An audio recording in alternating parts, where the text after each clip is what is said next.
Railway station पर Maggi वाली।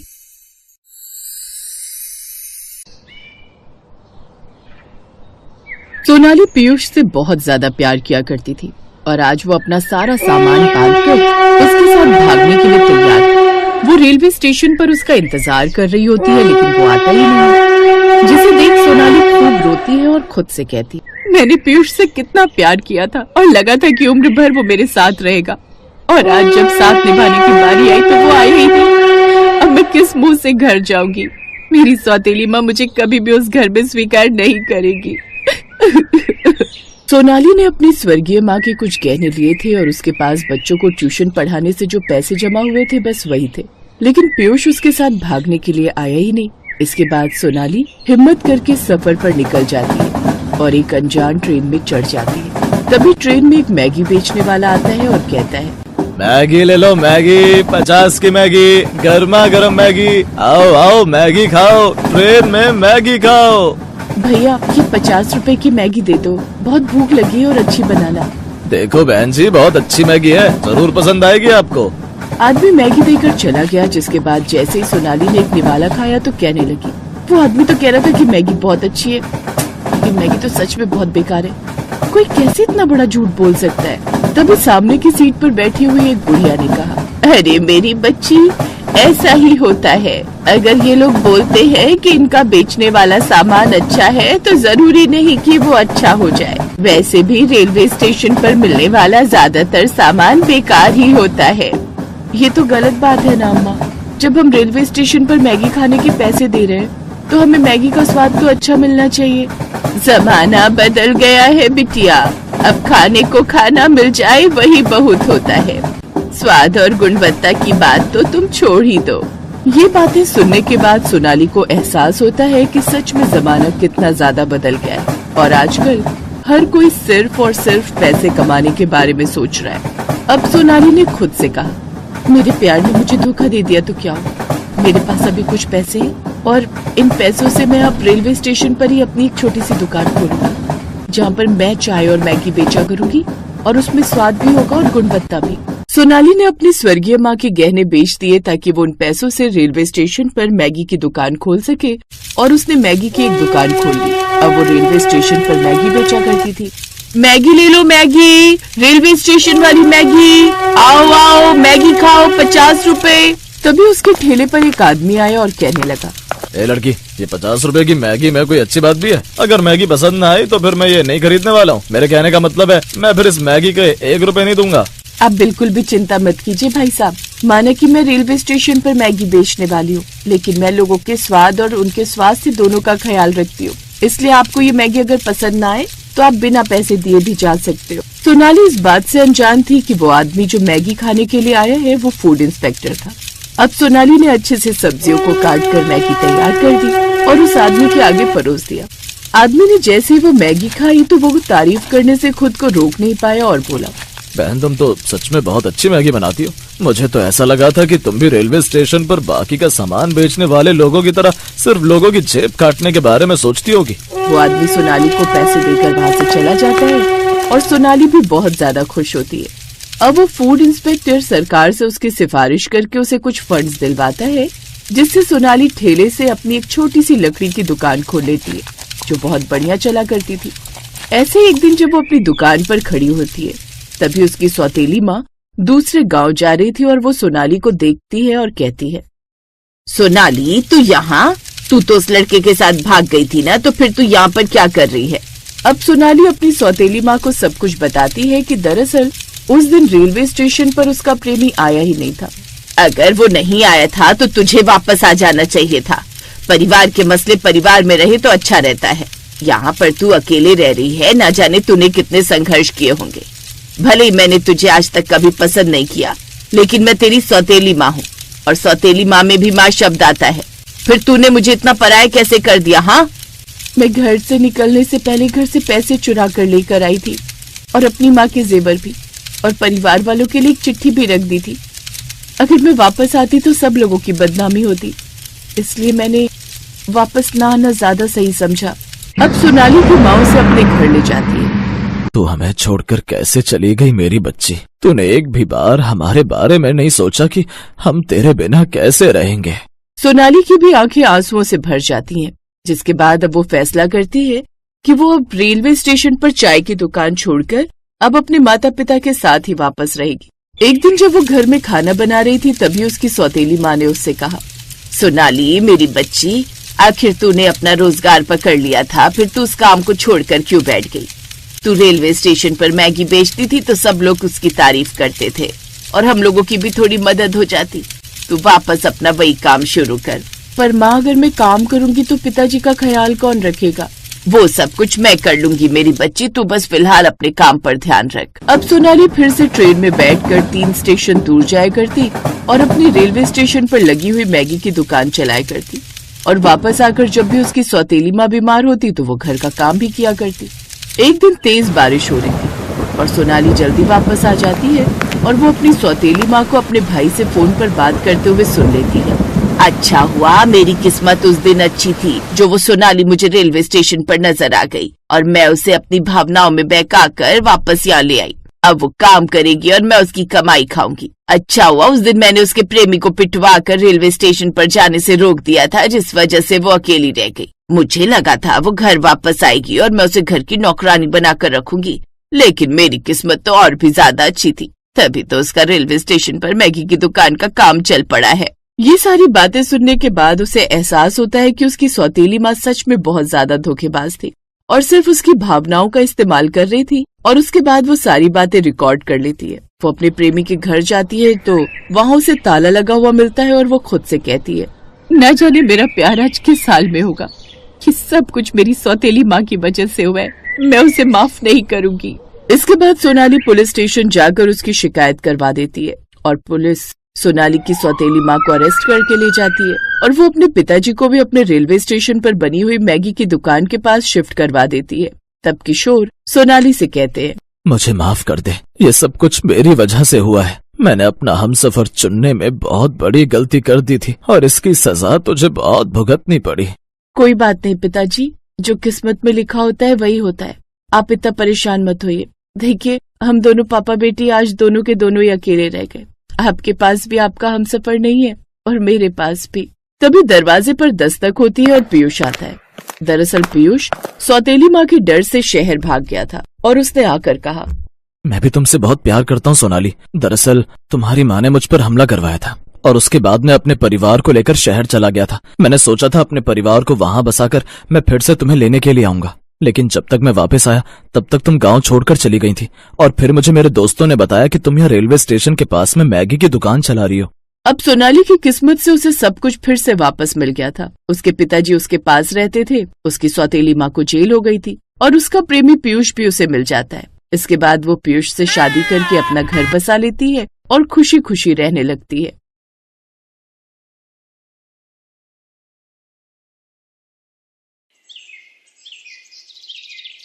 चलो चलो जल्दी जल्दी चढ़ो, ट्रेन बस चलने ही वाली है। अरे मुझे भी तो आगे जाने दो। अरे मुझे जाने दो, मेरे हाथ में बहुत सारा सामान है। ओ कुली, हम पैसेंजर है, पहले हम चढ़ेंगे। पैसे कमाने की कुछ ज्यादा ही जल्दी रहती है तुम लोगों को। चलो हटो पीछे। राजेश नाम का एक कुली अपने दोनों हाथों में बड़े बड़े बैग, एक बड़ा सा बैग अपने सर पर रखकर ट्रेन में चढ़ने की कोशिश कर रहा था, लेकिन ट्रेन में बहुत भीड़ थी। लोग उसे धक्के मार मार कर अंदर घुसे जा रहे थे कि तभी अचानक ट्रेन चलने लगी, लेकिन राजेश सामान लेकर अंदर नहीं घुस पाया। अरे यार, ये ट्रेन तो चलने लगी, जिसका ये सामान है वो तो अंदर ही है। उनका सामान मुझे पहुंचाना पड़ेगा किसी भी कीमत पर। राजेश ट्रेन के पीछे पीछे भागने लगा। उसने किसी तरह ट्रेन तो पकड़ ली, लेकिन फिसल कर गिर गया। थोड़ी देर बाद वो किसी अस्पताल में पहुंच गया। वहाँ पर उसकी पत्नी ममता और उसकी बूढ़ी माँ मौजूद थे।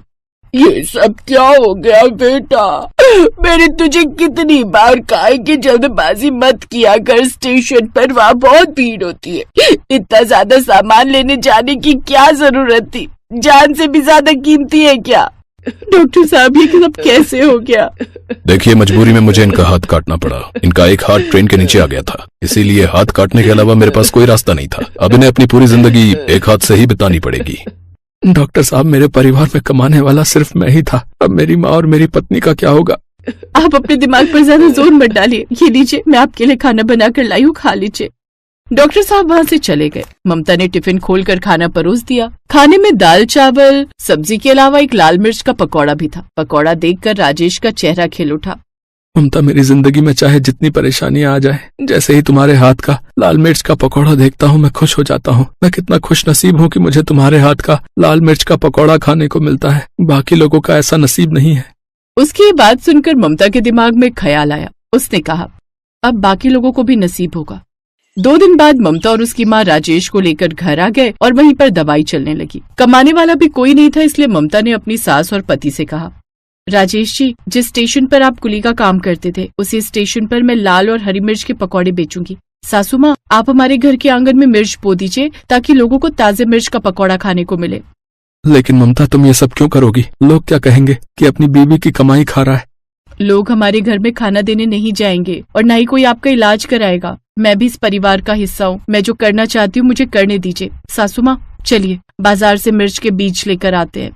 ममता और उसकी सास बाजार से बीज लेकर आए और आंगन में बो दिया। कुछ ही दिनों बाद बहुत बड़े बड़े हरे और लाल मिर्च उगाए। ममता ने ढेर सारे लाल और हरी मिर्च के पकौड़े बनाए और स्टेशन पर बेचने चली गई। जल्दी से कोई ट्रेन आ जाए, ट्रेन के अंदर घुसकर बेचती हूँ। थोड़ी देर बाद एक ट्रेन आ गई। ममता सारे पकौड़े लेकर ट्रेन के अंदर घुस गई। लाल मिर्च हरी मिर्च के ताजे पकौड़े खाइए। ऐसे पकौड़े आपने कभी नहीं खाए होंगे, वो भी सिर्फ 10 के 2, 10 के 2, 10 के 2। अरे बिटिया, इन पकौड़ों की महक तो बहुत अच्छी आ रही है। जल्दी से 2 पकौड़े मुझे भी दे दो। जी आंटी, अभी दिया, ये लीजिए। बेटा, मुझे भी 4 पकौड़े देना जरा, देखने में बड़े अच्छे लग रहे हैं।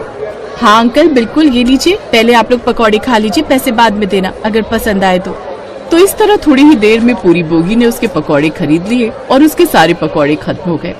बेटा, तुम्हारे हरी मिर्च और लाल मिर्च के पकौड़े तो बड़े ही स्वादिष्ट हैं। इसमें कोई मिलावट भी नहीं है, बिल्कुल शुद्ध लग रहे हैं। हाँ बेटी, इतनी कम कीमत में तुम पकौड़े बेच रही हो। अगर तुम 10 का 1 भी दोगी तो भी हम ले लेंगे। आप लोगों का बहुत बहुत धन्यवाद। कुछ ही देर में सारे मिर्च के पकौड़े बेचकर वो ट्रेन के बाहर आ गई। उसी ट्रेन के अंदर बहुत सारे मोमोज बेचने वाले, खाना बेचने वाले लड़के भी थे। उनका एक समोसा तक भी नहीं बिका। अरे ये औरत तो हमारे यूनियन की भी नहीं है। इसे इस स्टेशन पर किसने अलाउ किया पकौड़े बेचने के लिए? इसके मिर्च के पकौड़े खाने के बाद ना ही हमारा समोसा बिक रहा है और ना ही तेरा खाना। इसका कुछ ना कुछ तो करना ही होगा। सारे पकौड़े बेचकर वो खुशी खुशी घर चली गई। उसका पति और सास बहुत खुश हुए। बहू, इस दुनिया में हर सास को तुम्हारे जैसी ही बहू मिले। तुमने तो पहले ही दिन कमाल कर दिया। तुम्हारे हाथ के लाल हरी मिर्च के पकौड़े तो कुछ ही घंटों में बिक गए। हाँ सासू माँ, पर मुझे उम्मीद नहीं थी। कल मैं इससे दुगने पकौड़े लेकर जाऊंगी। अब हमारी जिंदगी में किसी चीज की कमी नहीं रहेगी।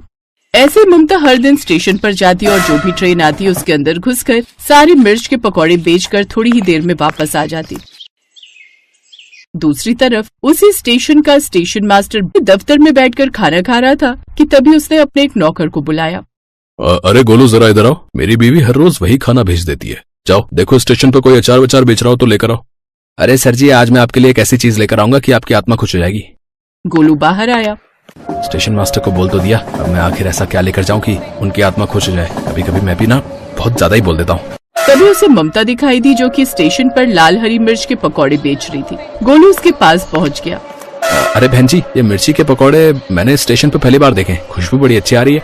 मेरा मालिक इसे खाकर बहुत खुश होगा। ऐसा कीजिए, 50 रुपए के पकौड़े पैक कर दीजिए। हाँ हाँ, अभी देती हूँ। गोलू पकौड़े लेकर स्टेशन मास्टर के पास पहुंच गया। उसने जैसे ही पहला लाल मिर्च का पकौड़ा खाया। गोलू, तुमने बिल्कुल सही कहा था। आज मेरी आत्मा ही खुश हो गई। ऐसा मिर्च का पकौड़ा मैंने आज तक नहीं खाया। जिसने भी ये पकौड़े बनाए उसके पैर छूने चाहिए भाई। स्टेशन मास्टर सारे पकौड़े खा गया। तो इस तरह ममता का काम बहुत अच्छा चलने लगा था। फिर एक रोज ममता जैसे पकौड़े बेचने के लिए ट्रेन के अंदर चढ़ी, कुछ लड़कों ने उसे धक्का दे दिया और उसके सारे पकौड़े स्टेशन पर ही गिर गए। उन लड़कों ने उसे घेर लिया। देखकर नहीं चल सकते तुम लोग? मेरे सारे पकौड़े गिरा दिया। मैडम, हम देख कर ही चल रहे थे। हमने जानबूझकर तुम्हारे पकौड़े गिराए। और अगर आज के बाद इस स्टेशन पर ये लाल हरी मिर्च के पकौड़े बेचती नजर आई ना, तो तेरा चेहरा भी लाल कर दूंगा लाल मिर्च की तरह। मेरे सारे पकौड़े गिरा दिए? कोई दादागिरी है क्या? तुम लोग भी तो यहाँ समोसे, कोल्ड ड्रिंक, चाय खाना बेचते हो। मैं तो मना नहीं करती। हम सब लोगों का यूनियन है समझी, और तू इस यूनियन का हिस्सा नहीं है। और अगर तू इस यूनियन में हिस्सा लेना भी चाहेगी ना, तो भी हम तुझे हिस्सा लेने नहीं देंगे। क्योंकि तेरा पकौड़ा खाने के बाद ना ही कोई हमसे समोसा खरीदता है, ना ही कोई कोल्ड ड्रिंक और ना ही कोई खाना, समझी। चल भाग जाए ऐसे, दोबारा दिखाई मत दियो। उन लड़कों ने ममता को जोर से धक्का दिया और वहाँ से भाग गए। इधर ममता सीधा स्टेशन मास्टर से टकरा गई। अरे देखकर नहीं चल सकती थी क्या? है? कौन हो तुम और तुम रो क्यों रही हो? इससे पहले कि ममता कुछ बोल पाती, वहाँ पर भागता हुआ गोलू आ गया। अरे सर जी, ये वही बहन जी है जो स्टेशन पर लाल हरी मिर्च के पकौड़े बेचती हैं। इन्हीं के पकौड़े खाकर आप खुश हो गए थे? हैं? क्या? हाँ सर जी, लेकिन यहाँ पर कुछ यूनियन वालों ने मेरे साथ बदतमीजी की, उन्होंने मुझे धमकी भी दी। ममता ने सारी घटना स्टेशन मास्टर को बता दी। रुको तुम, फिक्र मत करो, चलो मेरे साथ। बोलो ये जितने भी चाय समोसे बेचने वाले हैं, इन लड़कों को इकट्ठा करो जरा, मेरे ऑफिस में लेकर आओ, जल्दी से जाओ, जल्दी जाओ। स्टेशन मास्टर ममता को अपने ऑफिस लेकर चला गया। थोड़ी देर बाद गोलू उन सारे लड़कों को लेकर आ गया। भाई, तुम लोगों को मैंने यहाँ पर पैसे कमाने का मौका दिया, परमिशन दी, इसका ये मतलब ये नहीं है कि तुम किसी औरत के साथ बदतमीजी करोगे, समझ गए? वो भी बेचारी अपना परिवार पालने के लिए यहाँ कमाने आई थी, और तुमने इनके साथ ये किया। आज के बाद ये बहन इसी स्टेशन पर मिर्च के पकौड़े बेचेगी, समझ गए? मैं इनके लिए एक बहुत बड़ी दुकान खोल कर दूंगा, इनके पकौड़े मुझे बहुत पसंद है। अरे सर, गलती हो गई सर, हमें माफ कर दीजिए सर, हमसे गलती हो गई। चलो ठीक है, अब निकलो यहाँ से। आज के बाद कोई भी बदतमीजी की तो सारी गुंडागर्दी निकाल के रख दूंगा, बता रहा हूँ। तो इस तरह स्टेशन मास्टर ने स्टेशन पर ही एक बहुत अच्छी दुकान खोलकर ममता को दे दी, और वो वहीं पर अपने लाल हरी मिर्च के पकौड़े बनाने लगी। अब वो अपने पति के कुली के काम से 20 गुना ज्यादा कमाने लगी, और सब लोग खुशी खुशी रहने लगे। Best buddies. Hello friends. Thanks for watching this video. अगर आपको ये वीडियो पसंद आया है तो प्लीज लाइक, सब्सक्राइब, कमेंट्स करें इस वीडियो पर, और हाँ, शेयर करना भी ना भूलें। और भी मजेदार वीडियो देखने के लिए नीचे दिए गए बेल आइकॉन को दबाएं। देखते रहिए बेस्ट बडीज।